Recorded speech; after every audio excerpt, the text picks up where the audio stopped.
LSD यानी lumpy skin disease. तो एक बार फिर से लंपी वायरस का आउटब्रेक देखने को मिल रहा है। खासकर अगर आप देखें इस बार तो Bihar, UP, MP, Jharkhand, West Bengal, इन सभी राज्यों में ज़्यादा संक्रमण देखने को मिल रहा है। बहुत सारे किसान भाई लंपी वायरस को लेकर परेशान हैं। तो आज के इस वीडियो में लंपी वायरस के ऊपर ही बात करेंगे। ऐसे कौन कौन से उपाय हैं जिससे आप अपने पशुओं को लंपी वायरस से बचा सकते हैं। साथ ही साथ अगर आपका पशु एक बार लंपी वायरस के चपेट में आ जाता है तो ऐसे कौन कौन से तरीके हैं जिससे आप अपने पशुओं की जान की रक्षा कर सकते हैं। तो आज पहले एक बार लंपी वायरस को समझ लेते हैं कि लंपी वायरस क्या है, कैसे फैलता है। फिर उसके बाद हम लोग इसके सिम्टम्स और फिर इसके उपाय के ऊपर बात करेंगे। इसको रोकने के लिए कौन कौन से उपाय किए जाए।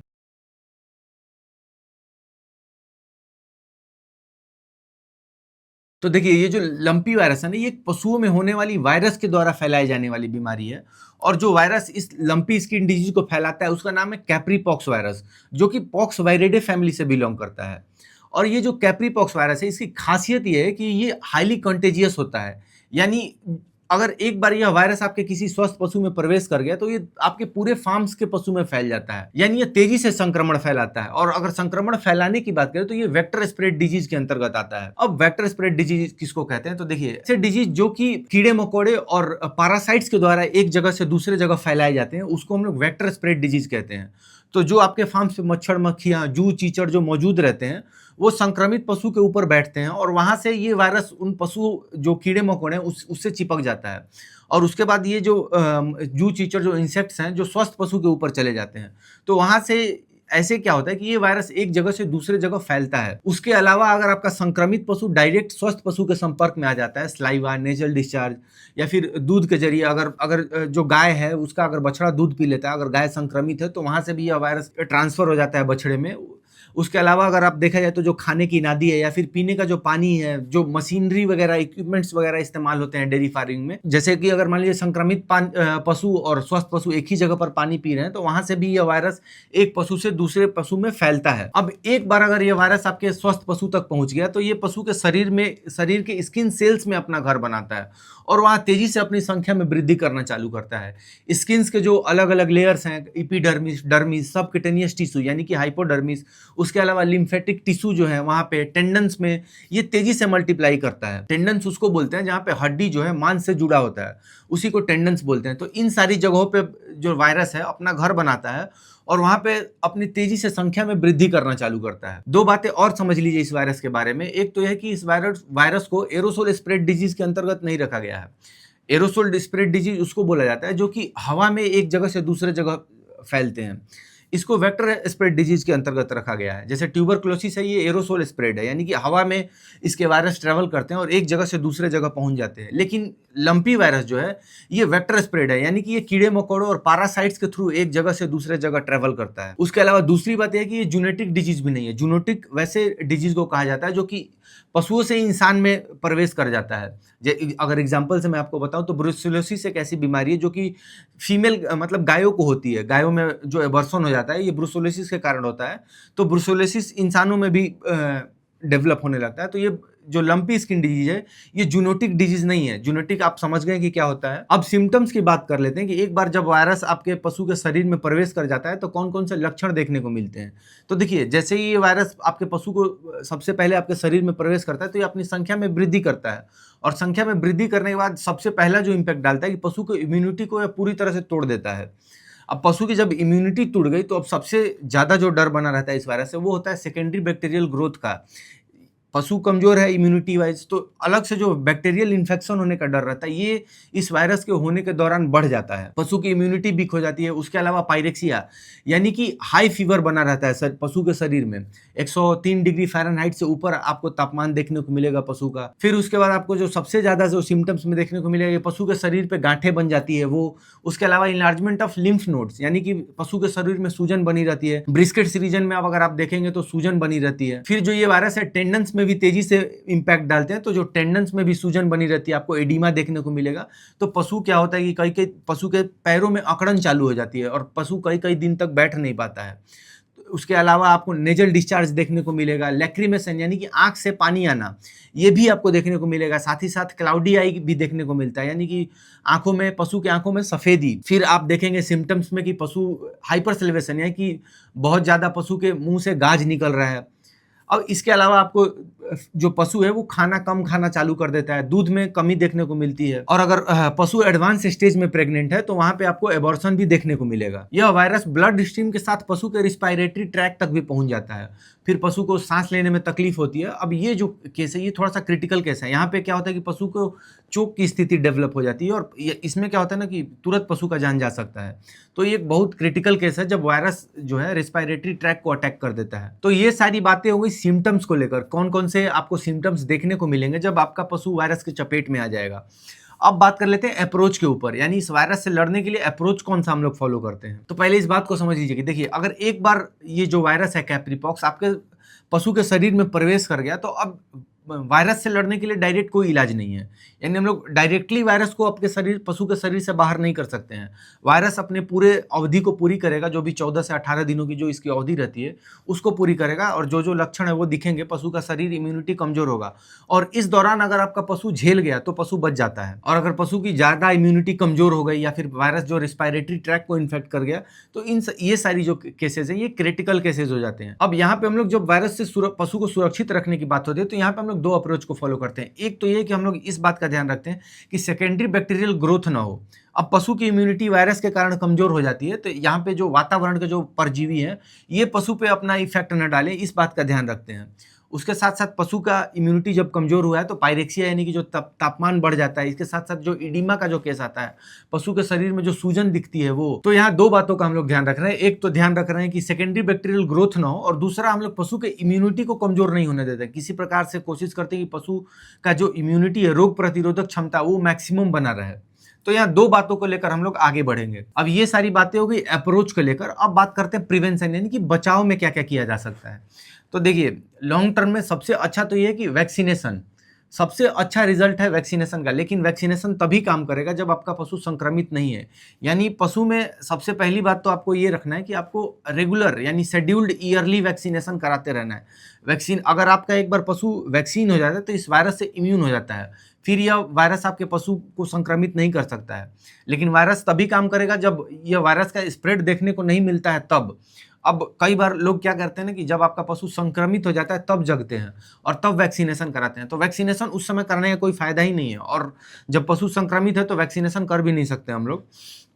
तो आपको तो सबसे पहली बात कि वैक्सीनेशन, आपको प्रॉपर शेड्यूल्ड वैक्सीनेशन कराना है हर एक साल। जैसे हम लोग एफएमडी का वैक्सीनेशन कराते हैं उसी टाइम पे, बरसात मानसून चालू होने से पहले हम लोग इसका भी, लंपी का भी वैक्सीनेशन कराएंगे। भारत ने भी लंपी वैक्सीन का अपना स्वनिर्मित वैक्सीन बना लिया है, made in India. Lumpy provac IND करके एक वैक्सीन है जो कि NTVTC और ICAR दोनों के कोलैबोरेशन से बनाया गया है। इसके अलावा बायोवेट भी जो है ये भी ICAR के साथ मिलकर एक वैक्सीन बनाया है, बायो लंपी वैक्सीन। हालांकि अगर आप देखेंगे तो ये दोनों वैक्सीन, लंपी प्रोवैक IND और बायो लंपी वैक्सीन, ये दोनों हर जगह अवेलेबल नहीं है।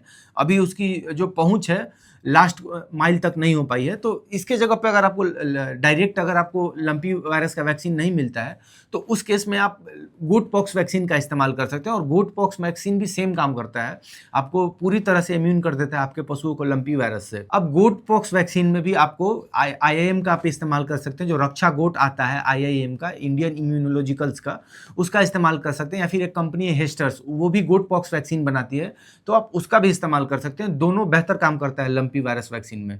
तो वैक्सीन आप फिर से एक बार मैं दोहरा देता हूं कि आपको तब इस्तेमाल करना है जब ये वायरस का स्प्रेड आपके पशुओं में देखने को नहीं मिल रहा है। आप शेड्यूल्ड वैक्सीनेशन जब FMD का करा रहे हैं उसी दौरान हम लोग लंपी वायरस वैक्सीन का भी इस्तेमाल करेंगे। इस्तेमाल आप कोई भी कर सकते हैं, आपको लंपी वैक्सीन का अगर वैक्सीन मिल जा रहा है तो वो इस्तेमाल कीजिए, वरना उसकी जगह पे हम लोग गोट पॉक्स वैक्सीन का इस्तेमाल करेंगे। एक सवाल ये रहता है कि गाभिन गायों को वैक्सीन दिलाया जाए कि नहीं। तो देखिए, अगर एडवांस स्टेज नहीं है गाभिन का, अगर एडवांस स्टेज में पशु प्रेग्नेंट नहीं है तो आप इस्तेमाल कर सकते हैं। एडवांस स्टेज में थोड़ा सा अवॉइड किया जाता है जब आपका काफ 4 महीने के पार जाता है, यानी कि काफ के कैटेगरी से ग्रोअर के कैटेगरी में जाता है, तब से आप वहां से 4 महीने के बाद से आप वैक्सीन चालू कर सकते हैं। इसकी बात हम लोगों ने अपने ग्रोअर वाले वीडियो में भी की हुई है, तो वहां आप वैक्सीनेशन चालू कर सकते हैं और हर साल इस वैक्सीन को आपको रिपीट करते जाना है। तो वैक्सीन की तो बातें हो गई कि जब आपका पशु संक्रमित नहीं है तो यहाँ पे हम लोग वैक्सीन का इस्तेमाल करेंगे ताकि वायरस आपके पशु तक पहुंचे ही नहीं, पशु आपका पहले ही इम्यून हो जाए।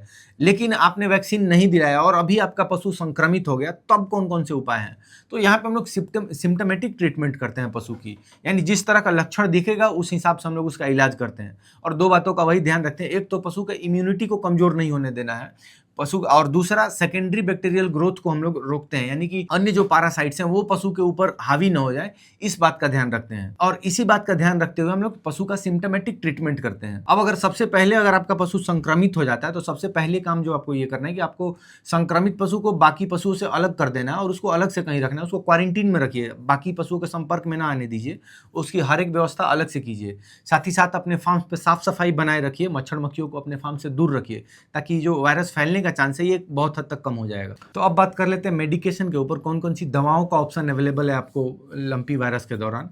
आपको किसी भी दवा का उपयोग हमेशा अपने पशु चिकित्सक के सलाह के अनुसार ही करना है। किसी भी अलग अलग दवाओं का जो है फील्ड कंडीशन में जो उपयोग है वो अलग अलग होता है, तो हमेशा आप इस बात का ध्यान रखिए कि किसी भी दवा का उपयोग करने से पहले आप अपने पशु चिकित्सक की सलाह जो है वो अवश्य ले लें। तो लंपी वायरस के दौरान जो सबसे पहला काम रहता है कि पशु का तापमान बढ़ जाता है। पशु जब पायरेक्सिया से सफ़र करता है, पशु का तापमान 103 डिग्री के ऊपर चला जाता है, तो वहाँ पे एक ये चैलेंज रहता है कि पशु के तापमान को नियंत्रित करना है। तो वहाँ पे हम लोग मेलोक्सिकैम या फिर पैरासीटामोल साल्ट्स का इस्तेमाल करते हैं। मेलोनेक्स प्लस करके एक दवा आती है, उसका आप इस्तेमाल कर सकते हैं। एक बोलस सुबह और एक बोलस शाम आप अपने पशु को दे सकते हैं। ये पेन और फीवर दोनों में अच्छा काम करता है। उसके अलावा जो माइक्रोप्लाज्मा स्पीसीज हैं जो कि रेस्पिरेटरी ट्रैक को इन्फेक्ट करते हैं, उस पर भी एनरोफ्लॉक्सासिन का अच्छा इफेक्ट देखने को मिलता है, तो आप एनरोफ्लॉक्सासिन का इस्तेमाल कर सकते हैं। साथ ही साथ इस बात का ध्यान रखना है कि जो एनरोफ्लॉक्सासिन है ये प्रेगनेंसी सेफ होता है, लेकिन वही एडवांस स्टेज में इसका इस्तेमाल करने से बचना है। तो ये जो इंजेक्शन है ये इसको आपको इंट्रामस्कुलर पशुओं में लगाना होता है पशु चिकित्सक के निर्देशानुसार। एनरोफ्लॉक्सासिन के अलावा ओलोन एक दवा आती है, ओफ्लॉक्सासिन और सेफिक्सिन इसमें सॉल्ट होता है, ये भी बैक्टीरियल इन्फेक्शन में अच्छा काम करती है। उसके अलावा जो पशु के शरीर पे घाव बन जाते हैं, जो नोड्यूल्स बन जाते हैं, बाद में ये जो ब्रस्ट होते हैं उसके बाद जो पशु को काफी तकलीफ होती है, उसमें आपको डीसीआर का अच्छा इंपैक्ट देखने को मिलता है। डीसीआर डाइक्रिस्टिसिन स्ट्रेप्टोपेंसिलिन, ये स्टेराइल वाटर के साथ मिला के इसका इंजेक्शन का इस्तेमाल किया जाता है। अगर आपके पास बड़ी गाय है और बड़ी गाय इन्फेक्टेड है तो उसमें आप 5 ग्राम तक इस दवा का इस्तेमाल कर सकते हैं। पशुओं को पैरासाइट्स परजीवियों से दूर रखने के लिए आइवरमेक्टिन या फिर डोरामेक्टिन दोनों में से किसी एक का आप इस्तेमाल कर सकते हैं। इसका जो डोज होता है इंजेक्शन का वो होता है 50 kg पर बॉडी वेट पे 1 ml, तो इसका भी आप इस्तेमाल कर सकते हैं। इसको सबकट लगाया जाता है पशुओं में। ये आपके पशुओं को जो भी जू चीचड़ है उनको दूर रखता है पशु से। डिवॉर्मिंग के लिए हम लोग इसका इस्तेमाल करते हैं, तो यहाँ पे भी हम लोग उसी सेंस में इस्तेमाल कर रहे हैं ताकि पशुओं से जू चीचड़ जो है ये दूर रहे। क्योंकि जब एक बार जब पशु के ऊपर शरीर पे जो नोड्यूल्स बन जाते हैं, जो घाव बन जाते हैं, तो उसमें बहुत तरह के पैरासाइट्स अटैक करते हैं, तो इसमें हम लोग आइवरमेक्टिन का इस्तेमाल कर रहे हैं। उसके अलावा एविलिन एक इंजेक्शन आता है, उसका इस्तेमाल इडीमा में अच्छा देखने को मिलता है। जो पशु के शरीर पर जो सूजन आ जाती है उसमें एविलिन का अच्छा इस्तेमाल दिखता है। इसका जो डोज है वो 10 से 15 ml होता है, और इस बात का भी ध्यान रखना है कि ये रोज नहीं लगाया जाता, ये 3 से 4 दिनों के गैप पे पशु का जो स्थिति है उसके हिसाब से लगाया जाता है। ये आपका तय पशु चिकित्सक करेगा कि किस इंटेंसिटी में पशु ग्रसित है, उस हिसाब से हम लोग दवाओं का उपयोग करते हैं। इन सभी के अलावा पशु की इम्यूनिटी को ठीक रखने के लिए हम लोग लीवामिसोल का इस्तेमाल करते हैं। अब लीवामिसोल का इस्तेमाल आप किसी भी जानवर पर कर सकते हैं, ये पशु के इम्यूनिटी को ठीक रखता है। अब लीवामिसोल का जो डोज होता है ये 1 ml पर 30 kg बॉडी वेट दिया जाता है पशु को सब कट तरीके से। इसके अलावा अलग अलग तरह के विटामिन का भी हम लोग इस्तेमाल करते हैं। विटामिन ई, ए, सी और सिलीनियम, इन सभी विटामिन का भी अच्छा इंपैक्ट देखने को मिलता है जब पशु लंपी वायरस से ग्रसित हो।